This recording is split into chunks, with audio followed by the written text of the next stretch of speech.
Hey guys, Mod Chris L, Mod Hunter here for the last in the combat videos. Thanks for watching so far, I hope you enjoyed it, and this is just the start of things to come, and we're going to really blow the lid off this today. Yeah, so to start, if you look at your character, you'll immediately see you've actually got fingers, which we've never had. It sounds so simple, but they've just never been in the game. But we're just going to go over the graphics to start in this video. We'll build you up nice and slow until we get to a nice big reveal. Okay, so for now we're just going to start. You might have seen this in other videos, but this is just to confirm the way weapons will work. You hold them differently. It's always a bit more, it's what we call the casual stance, so it's a bit more chilled out, gently holding it there, and you can see bows are now in the left hand, sorry lefties, but apparently that's where it's meant to be. Yeah, we've also got the sheathing position, so that's at your own choice. You don't have to have it sheathed. If you want to keep it out, you can do. It's a button on your keyboard, which is the start on the numpads, to just switch it back and forwards whenever you choose to. Obviously, when you go into combat, it will be drawn for you. There's no punching with your weapons on your back, I'm afraid. But yeah, it's just to give you guys a bit more feel over it. And I know our graphics team hated the way you talk to shopkeepers with swords pointing in their chests. So now it's a bit more, unaggressive if you're walking around town or questing. And here we go into the combat stance, which you've seen in other videos, but we'll just touch on how it changes in combat. Yeah, so you see you're much more alert, so it looks like you can actually defend yourself, not just be like, oh, I'm taking a hit, okay. But when you switch weapons, you also switch immediately into that stance, so there's no wielding dragon spear like it's a bow. It will just switch to the actual spear wielding. Yeah, and then the same again for the sword there. Again, it looks like, I mean, the graphics guys have wanted to make it so smaller weapons look lighter. They look like you can swing, fast with them.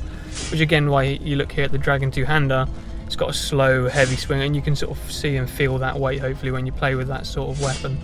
Yeah, you'll definitely see the just the weight of it in the damage that it does. All right, and then we go back to punching him in the face, which brings us to our reveal. Dramatic pause. Extra dramatic pause. What's cooler than everything we've shown you so far? Doing it twice. So we have brought dual wielding to RuneScape. As you can see here, he's sheathing and unsheathing 2 dragon scimitars. So we now have the ability to go full on damage, which is having 2 weapons at the same time. So you sacrifice the shield slot, which is what we'll be talking about in a short amount of time. But you go full offense, so you lose a bit of your armor value, but you gain dual wielding, and you also gain dual wielding abilities. Yeah, dual wielding abilities is one of the only restrictions that we've managed to avoid revealing so far. In all of the tooltips, we've been really careful not to show it off too early, and I'm quite surprised we actually managed it. Yeah, so there you go, you just saw a crazy ability, which is a very fast dual wielder. It spins the weapons around, does really good damage across time. It might look crazy overpowered, but you got to remember this is at the sacrifice of armor, so someone with a shield or a heavy defense opponent will still be very challenging to hit, and they'll use their own array of abilities, which we'll touch on in a short time. Yeah, we'll show you some of the powers that a shield has towards the end of the day. This is the Excalibur, which has had its special attack removed, but it is now used as the offhand version of the whip, which is at the same power as the whip.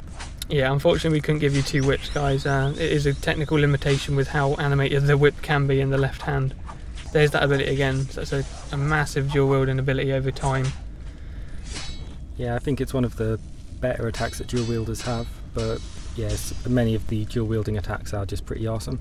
And you also have dual wielding ultimates as well, so you've got a different amount of ultimates you can pick from, and some are dual wield specific. Yeah, and we've not left ranged or magic out, so here's ranged dual wielding some crossbows, which we can show still sheathed to the player's character, and have a pretty awesome stance when they go into combat.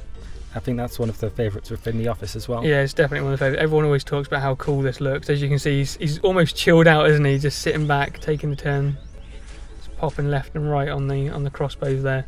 And again, ranged has dual wielding specific animations and abilities. Yeah, that ability there is snipe, just holding the crossbow out, taking a really close shot to do a lot more damage. And I think I used the ultimate one for dual wielding in a second.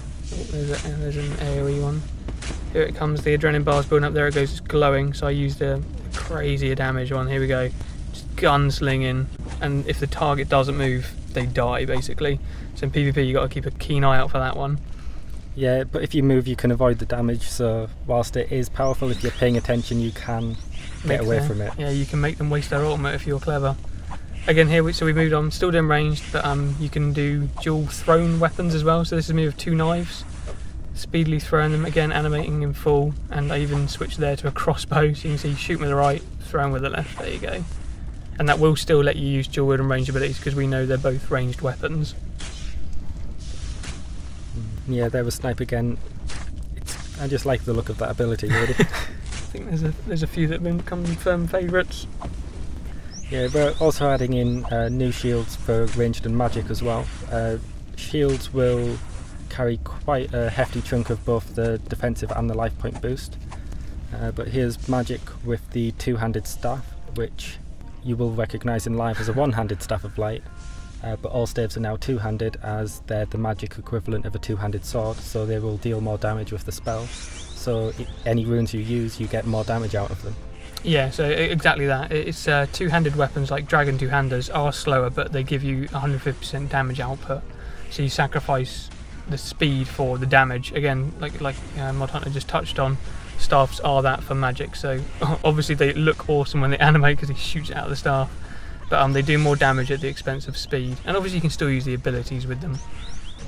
Here we go. I think you've seen our favourite thing of turning into a fire guy, but as I'm casting water, let's see what happens this time. There you go. Yeah, so this the elemental you transform into depends on whichever type you're using.